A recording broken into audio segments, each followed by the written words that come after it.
Love. The powers of the internal spirit. Internal powers. Number 1, love. Number 2, joy. Number 3, develop patience, which was part of the love. So it means that it's doubly important. It's mentioned in the main menu and it's mentioned in the sub-menu as well. So it means that it is very important. It comes in the main menu and then the sub-menu as well. You can't escape patience. Be patient. You're going to have all that. Look, to eat, to drink, to be blessed, you have it. Take it from me, whether you are a pastor or not.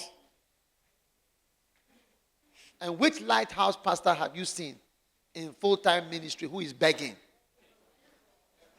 No. People are rather begging the pastor.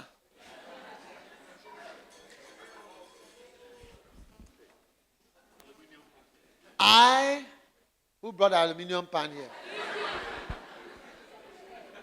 What is that? Why do you bring cooking utensils to the fire?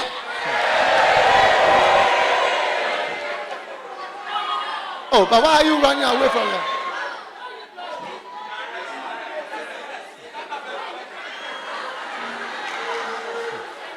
It says people have meant you.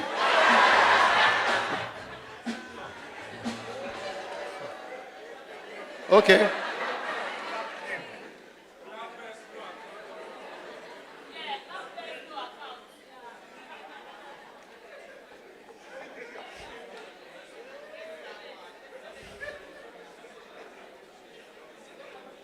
Okay. Now, patience, time. Number 5. Love, number 1. 2, joy. 3, peace. Number 3 is peace. Peace. Wow. Don't be anxious. Don't be scared. I'm not going to marry. You are going to marry. Why?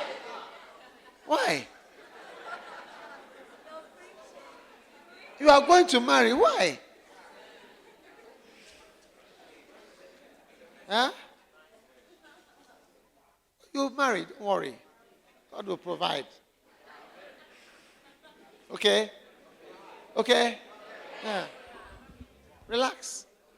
When you lose your peace, you start getting pimples.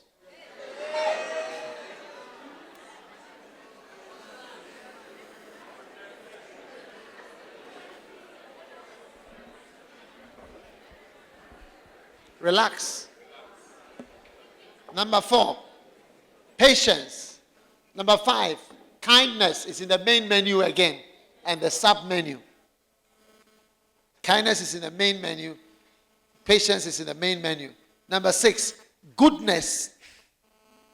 Goodness. Being good. God's been good to me. So she's a good woman. Recently, one of our, I'm not sure whether he was a pastor. I don't think he was a pastor, but he was a main member of the church. He was dying at the hospital. They couldn't find what was wrong with him. He had all sorts of symptoms, but I think at a point he knew that he was going to die. So his wife was with him. They were a young couple. They didn't have any child. And before he died, he blessed his wife. And he said, God bless you. You have been good to me. You have looked after me. You have cared for me. In a private hospital. Because he was conscious and lucid till he died. He didn't have every test they did, they couldn't find anything wrong with it, but he was still dying. Yeah. But that cannot be said about every person.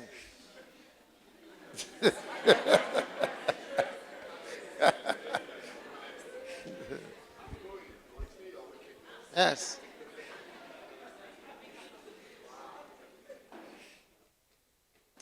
A certain man, when he died, he wrote his will. And he gave millions, everything he had, away to charity. And he didn't give anything to his wife, but he gave only one thing to his wife. He gave her a Bible. He said, to change your ways, I'm giving you a Bible.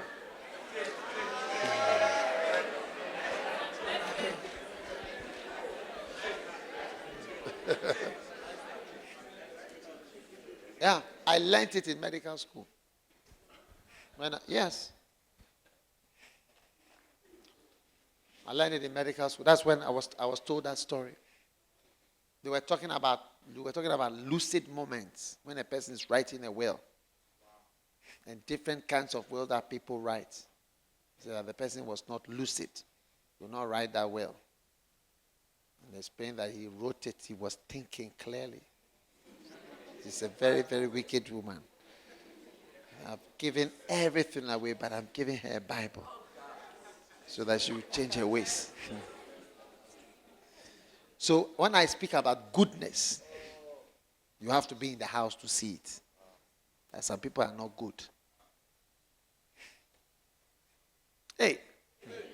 So who are these people I'm talking about? Ask your neighbor, are you one of these? I don't know where to find somebody who doesn't have these characteristics.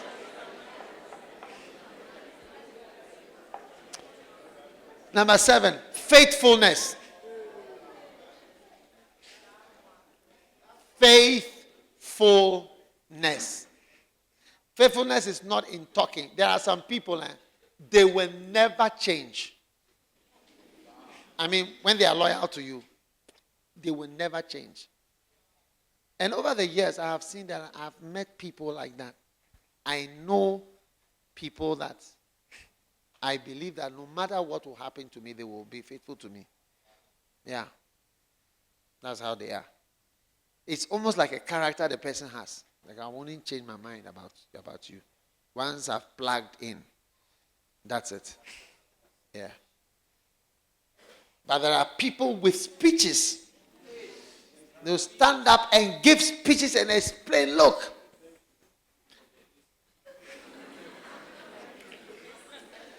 Recently, we had a pastor, who left the church. And when he left the church, as soon as I was told that this pastor has left or was resigning or was leaving, I remembered a meeting where he was challenged that his attitude was not demonstrating good loyalty. And he stood up and he gave a speech and explained himself. And he went further to say that people who are sitting there in the meeting challenging his loyalty, we will all be in the church and we will see that those people who think they are loyal would have left whilst he will still be around. I will not forget that meeting easily, because he stood up and repudiated what was said.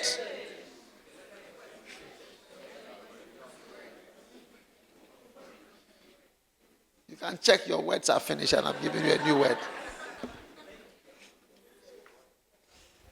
He rejected and threw away what the people had said.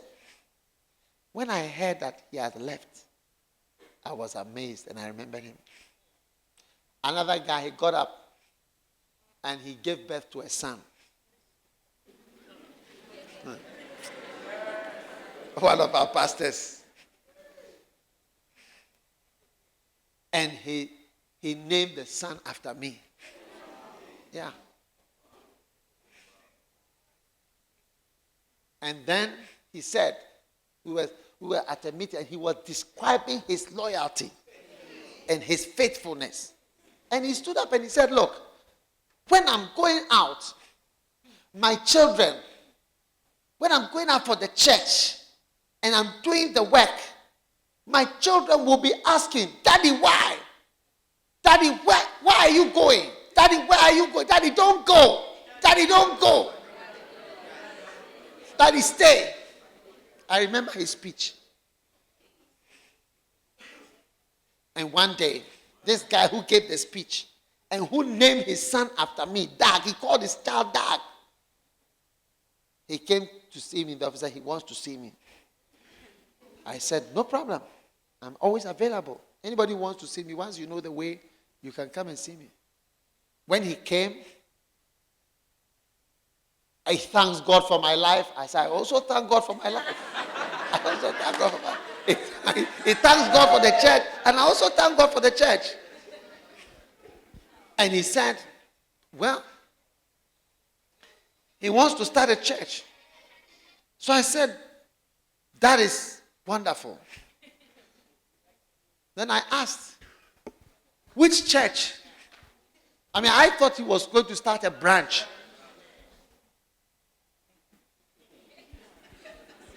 And he said, oh, it's not a lighthouse church. I said, wow, what is that? He said, oh, it's just a church. It's just the church is expanding the church. So then I asked him, so what does it mean practically? Are you leaving? Oh, it's not that he's leaving. But he wants to start this other church. So in the end we said, look, the reality is that you are leaving, you want to leave. So we said, this Sunday, we are going to come there to the church so that you can say goodbye and you hand over the church. So on Sunday, Bishop Saki went to the church.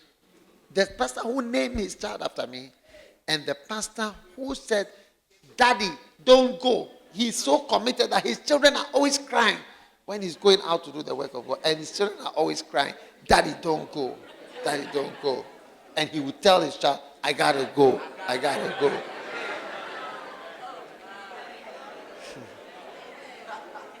When Bishop Saki arrived at the church, usually we had a banner. There was no banner. There was a sign or painted on the building. There was no sign.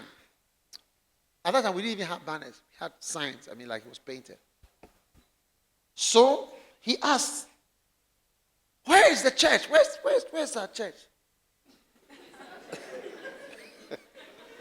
and this pastor who named his child after me and who gave a speech and who said that his children always cry when he's going about, he goes out so much, he's so committed to the church that they scream, Daddy, don't go, Daddy, go. And he says, I gotta go, I gotta go.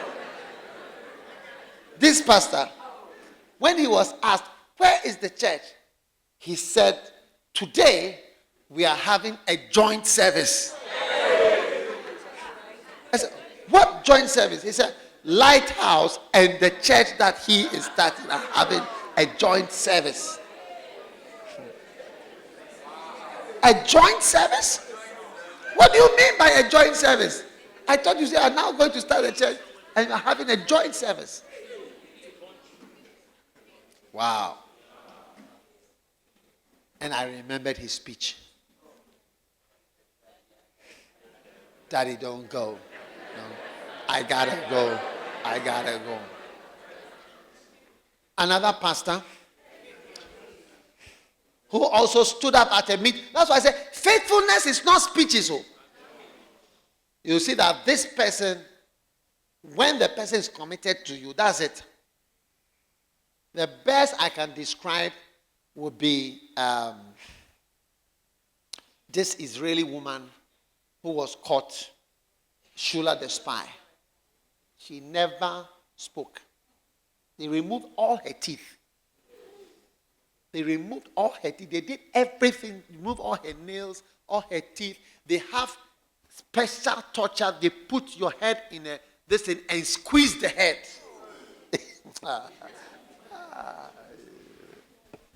She said she doesn't, but she had it. Those type of people, that's faithfulness. They squeeze, like you see, special torture with metals that press your head together. Yeah. You see, cannot even be normal. Another pastor, he also gave a speech. And he came and he said, we are leaving because we are going to start a church. We want to start a church. Fine. Don't tamper with the church. He said, no problem. Ask. We are now praying to see where. And if we start a church, maybe in our area, because in our area, we have a school. I said, okay. That's why when somebody is leaving the church, we never pray for them again. Unless the person has left for years before we pray for you. Because most of them are full of tricks. When this faithful pastor who stood up to give a speech left, the following Sunday,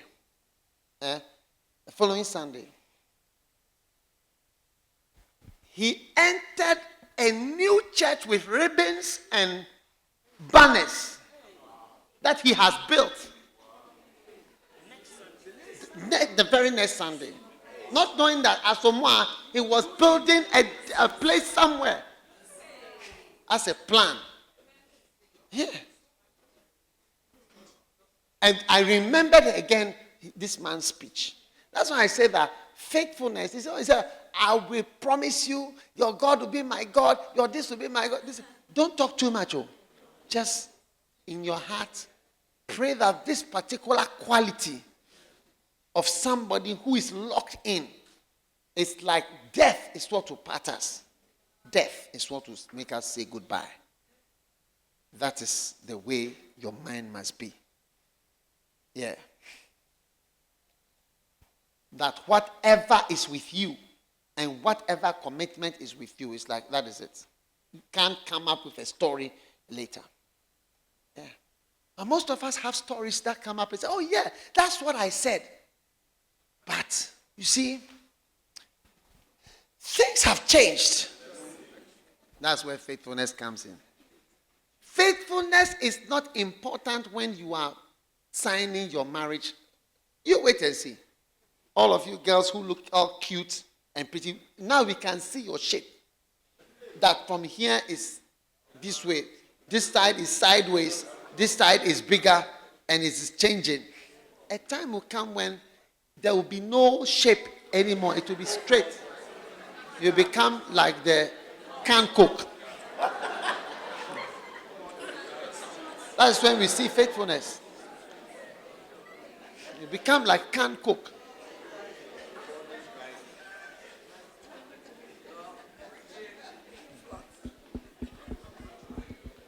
Wow. Faithfulness is not about faithful. When you are rich, then you see whether you are faithful. We are all flowing the church. All of you don't have any money. You don't have any. It's when you are rich, when we will see. How many people do we see in churches who make a difference to the church when God blesses them and they become rich? Some of you, if you were blessed like Esther and you were some very whatever person came and married you and you became the queen of whatever, the queen of your village or whatever, and you go there, you know, we wouldn't even see your ways again. When we call you, you say, oh, call my secretary, call later, you know, check me out on Facebook. You can go to my Facebook and send me an email. Send me an email. Email. Now we should send you emails. Really?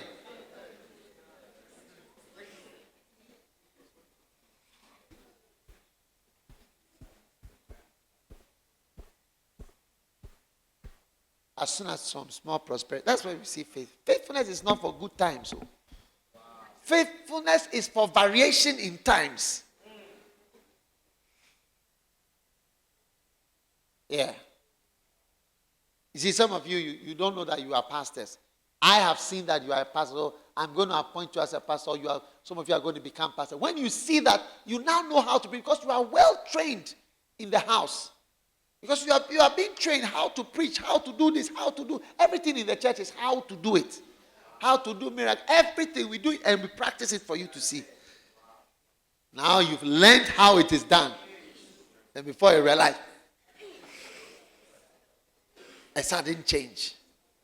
And you see that you don't have some kind of locked in permanence. That's what we are talking about. We have to tell somebody that when we lie down with you, we feel safe. We know that as for you there, it's for life. It is a funeral that will make us separate. A funeral. That is where we will say goodbye. No other place will be a goodbye except a funeral. Either you see my dead face or I see your dead face. And there are some pastors, if they die today, I can't even go to their funeral. There was a pastor, he lambasted the archbishop. All sorts of things happened. Then he suddenly got sick and died out of the blue. And the archbishop was telling me, they were now saying that he should come. He said, how can he go there? This guy says so many things about him, has said this, has lambasted him, he's this, he's nobody, he's whatever. How is he now going to take himself and go there? So I'm talking about faithfulness. It's a certain quality. And that is why when we had an elders meeting the other day, Kadela was asking some people that, yes, you stay at the Wenya or you stay at wherever, but we were expecting that distance will not affect your presence or absence. But it has affected you. Why should it affect you? Distance, small distance, money, sacrifice, lateness, negotiations with parents. That one you can't negotiate. But when it comes to some other things, you are able to do it.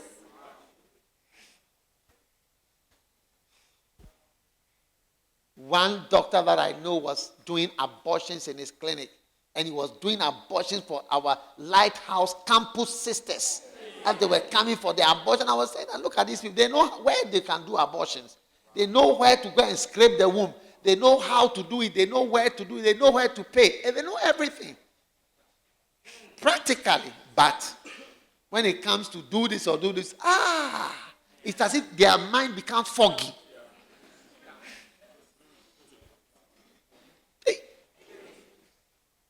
So I'm teaching you faithfulness. And you know something? If you don't develop faithfulness, nobody will also be faithful to you. You see, this guy, Absalom, you get it? He went and he turned against his father. Do you see? And he became a terrible orango against his father, treacherous. Slept with his father's wives. Just tried to drove out his father. His father was running. David was running like this, a warrior. Was running with all his things, all running. Oh, and they were chasing King David. Glorious king. So, God sent him someone who was equally treacherous, Hushai the Archite. Every advice that Hushai the Archite gave was against the advice of Ahithophel. So the two were standing by side. But God touched the heart of Absalom to believe Hushai the Archite and reject Ahithophel.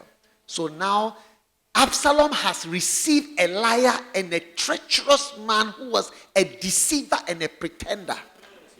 And he became his right-hand advisor. And everything Hushai told him, he knew, because he needed David to escape and refresh himself. And that will be it. So when Ahithophel said, go now. David has never run away from anybody before. Tonight he is running. This is the time. Chase him now and kill. Hushai told him, hey, your father is like a bear. And a bear, when you catch him in the wrong time, he becomes wilder. Rather, let us wait tomorrow. Do you see? Then we take some more troops and we go. And then he told him, you go yourself.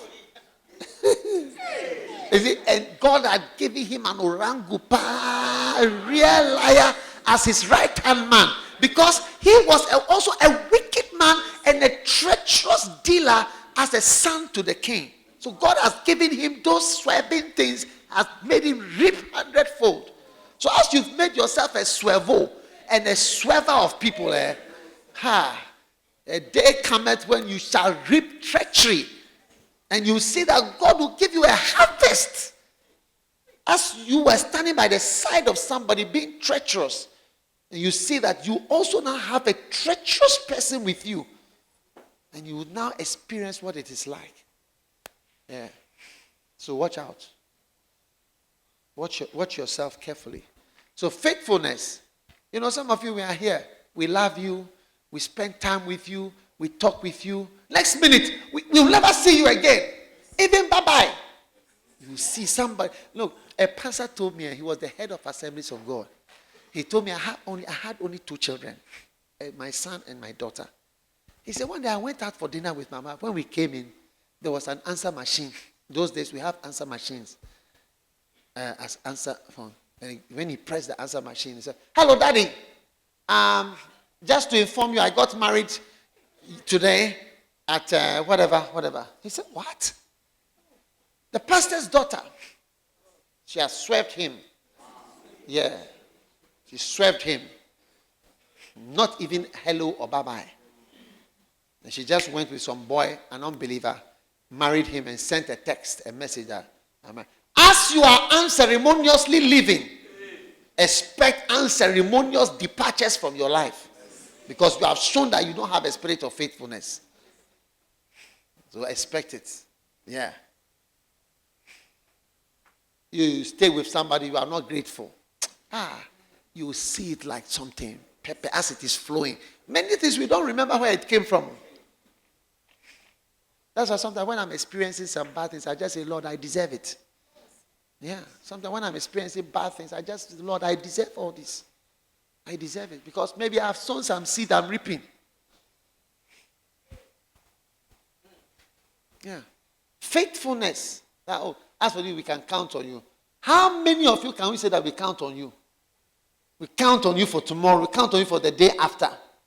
We count on you when there is nothing. Or we count on you in time of crisis. Not so many. It takes time to show that you are a faithful person. But there are people like that. There are people like that. Bishop Saki has been faithful. From the time we spoke as students, we were all students. We were friends. We were students. And I said, I remember sitting at my father's hotel under an umbrella. There was a white table with white chairs. We sat there in the evening. And I said, I'm going to start a church. And I wanted to be clear that I am the leader of the church. And will you be with me? Will you help? He said, I will be. That's all. And I am part of it.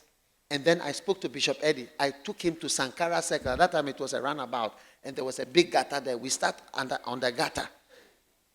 And we spoke there. I spoke from Legon all the way there. And I confessed. I said, come and help me. Just join me. We are going to do a church. It will work. We start at that gutter. And he said, I will be there. Yeah. There are people like that. They will be always with you. But there are people.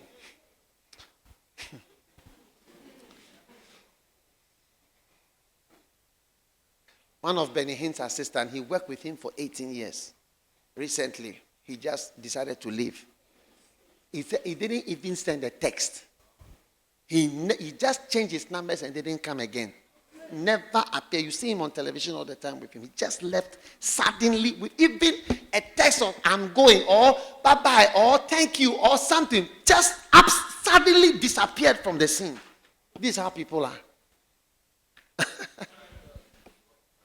And I remember that guy. I remember I met him last year and I told him, I said, be faithful to Benny Hinn. Be faithful to him. Be careful. He's a very important person. You people, when you are with somebody, a great person, you don't know who you are with. I couldn't believe my ears when I heard what he did. Yeah. So faithfulness is not about today.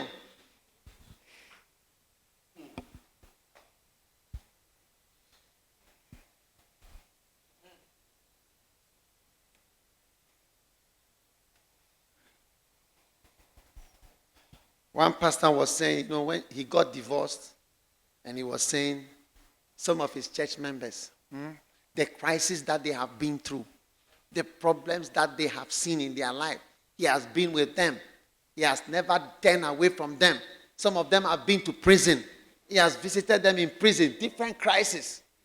And today, he is experiencing divorce that he never intended to experience. And you don't know why. And you see them, they turn away. They just turn, you see them, so how can you be this? Why this? That's where you see people. When it was your turn and you were down and you were in darkness, or even you fell into sin, they behave as if you have never fallen in sin before. Meanwhile, they know about it. And today, you have got a chance, a small window. And it's like there is no mercy, there is no, gap at all. You see how people are. Faithfulness is a spiritual character. And it also breeds faithfulness. Faithful people stay with you. And people who are not faithful cannot stay with you.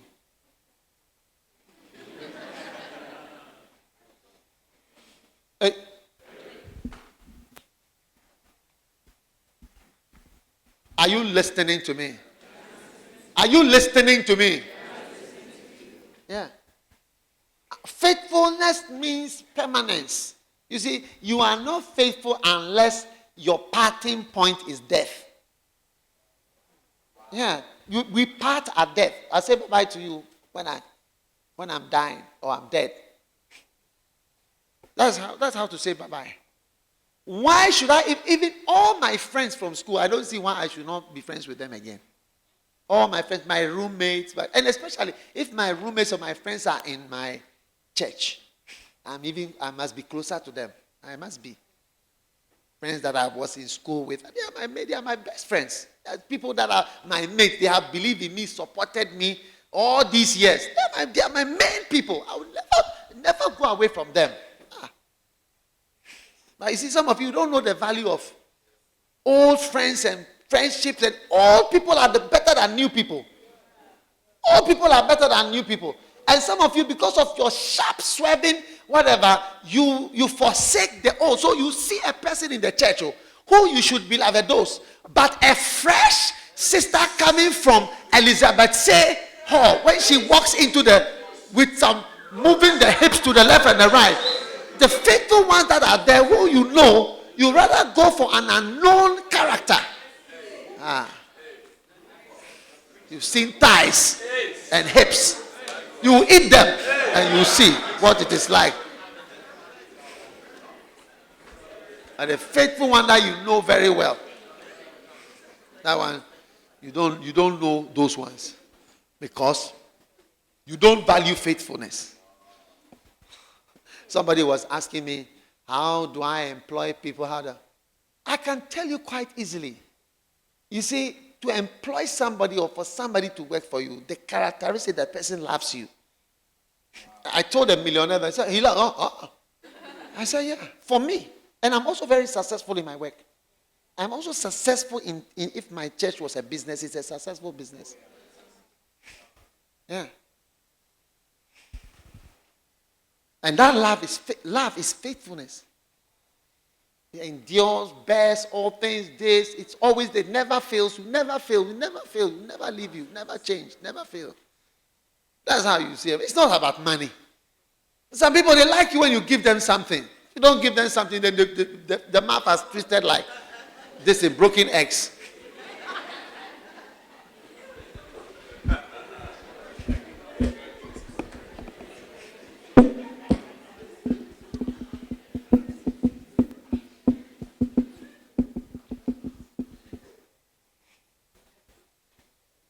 You have an old friend, that one you don't value her. But you've seen a new person shaking the bottoms around. This is what you like. That's what you are interested in.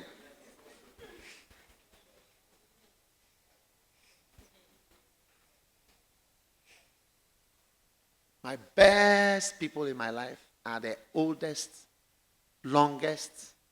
That's it. We all die together. Either you die or I die. And then you say bye-bye. Mrs. Saki, she died. And I said bye-bye to her. Nothing could separate us till death to separate us. Say bye-bye. At death, you say bye-bye. And that's one of the painful things of a faithful person. As you grow older, you say bye-bye to a lot of people you love. The older you live, you will be saying the bye-byes. And the people will be going.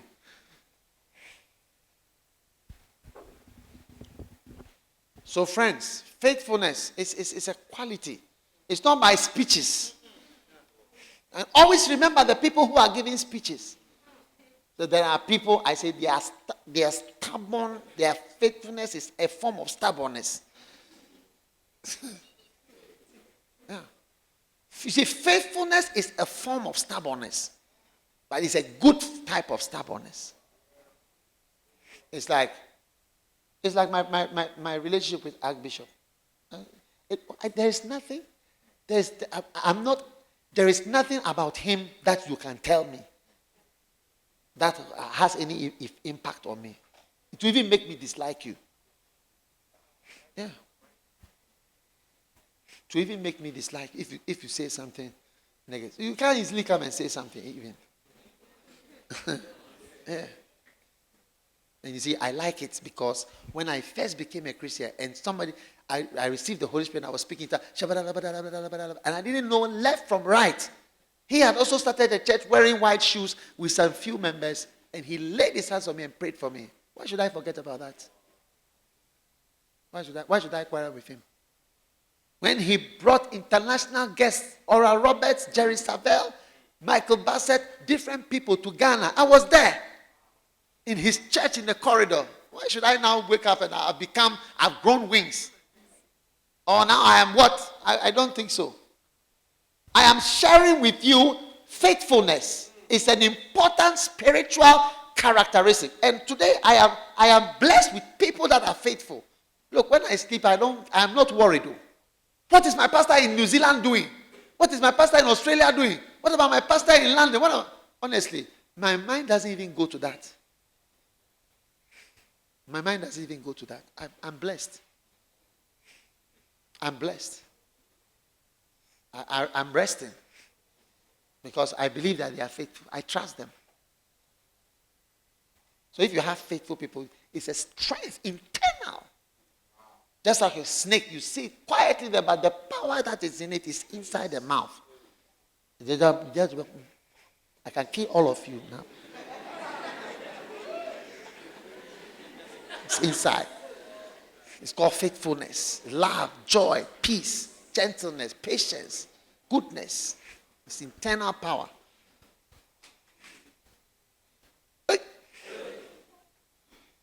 Okay.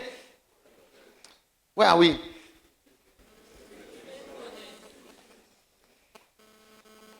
Has your lunch come? Yes. Oh, okay. Are you having supper too? Hey. Then we must eat. Then the next one, gentleness. Wow. It's also a power. Taking your time. You see, that's why some of you brothers, you are always bounced. You don't have gentleness. I don't want to insult the girls, and I'm not insulting you. But I'll tell you, few of them will not respond to gentleness. When you come and say, my name is Osei Kwachi, and I'm here to propose to you as your future beloved. Will you please accept me? The answer is no.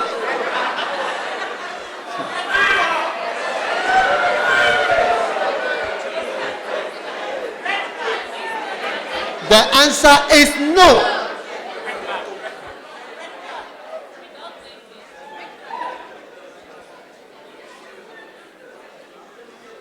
Brothers, let me give you a tip. Gentleness. Gentleness. Gentleness. They can never say no. You have not developed the key and the personal strength of gentleness. You don't have to propose now. You just have to smile, be kind, be gentle, be nice. She has already heard wedding bells. That's your small gentleness. She's hearing king kong, king kong. Oh, king kong, king kong, kong, kong.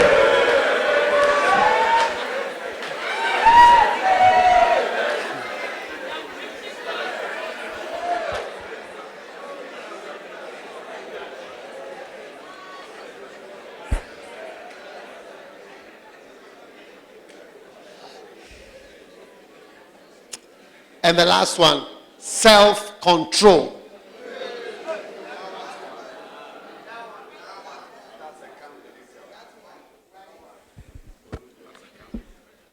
Now, when we say self-control, it's control of the self. Control of the self. And you see, once you do not admit what yourself is like, it allows yourself to run wild. And yourself is moving all over the place and manifesting. So you have to start controlling self. So other people think you are weak when you admit. And you say, well, as for me, jealousy is it's the thing that I mean, that's how I am. So I'm on it. I'm controlling it. Yeah. Me, depression is my specialty. I'm a specialist of depression. For me, I'm a master fornicator. Young girls are my weakness.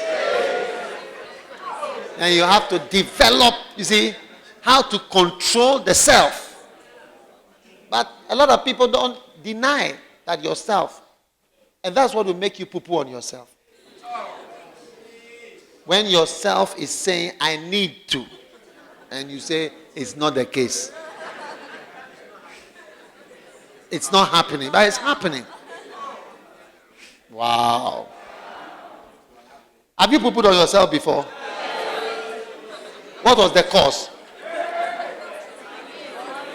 You did not accept. You couldn't handle it. You thought you could handle it. You thought what? When you calculate the time, you can handle it, but asuma. Huh? You thought you can survive before you get to it. Thought you could survive. But you didn't know how yourself was. And yourself was moving faster than you. And as you are getting nearer, it's coming wilder. That is the dangerous part.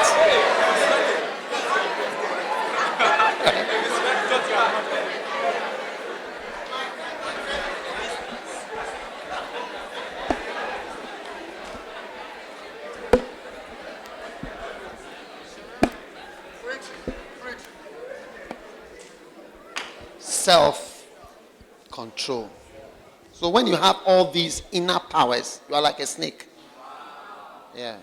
Before anointing comes.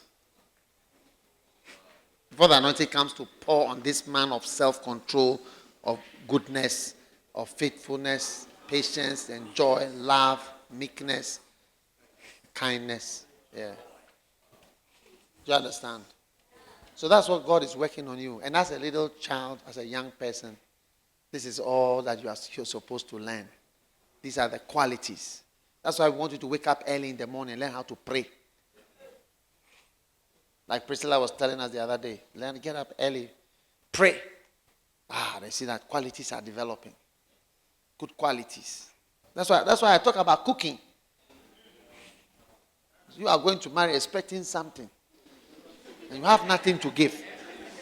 Your hair, we cannot eat your hair. We cannot eat all the things, the dresses you are wearing. We cannot use it. Nobody can. When you come home, you take it off and you are now yourself. You are like a carpenter in the kitchen.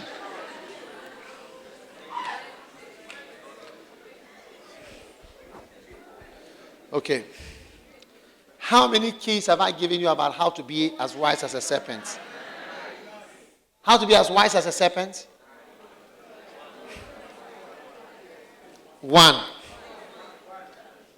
So we have a long way to go. So we are going to take a break and have lunch. Isn't it? Would you like to have lunch? Yes. Or you can control yourself. Huh?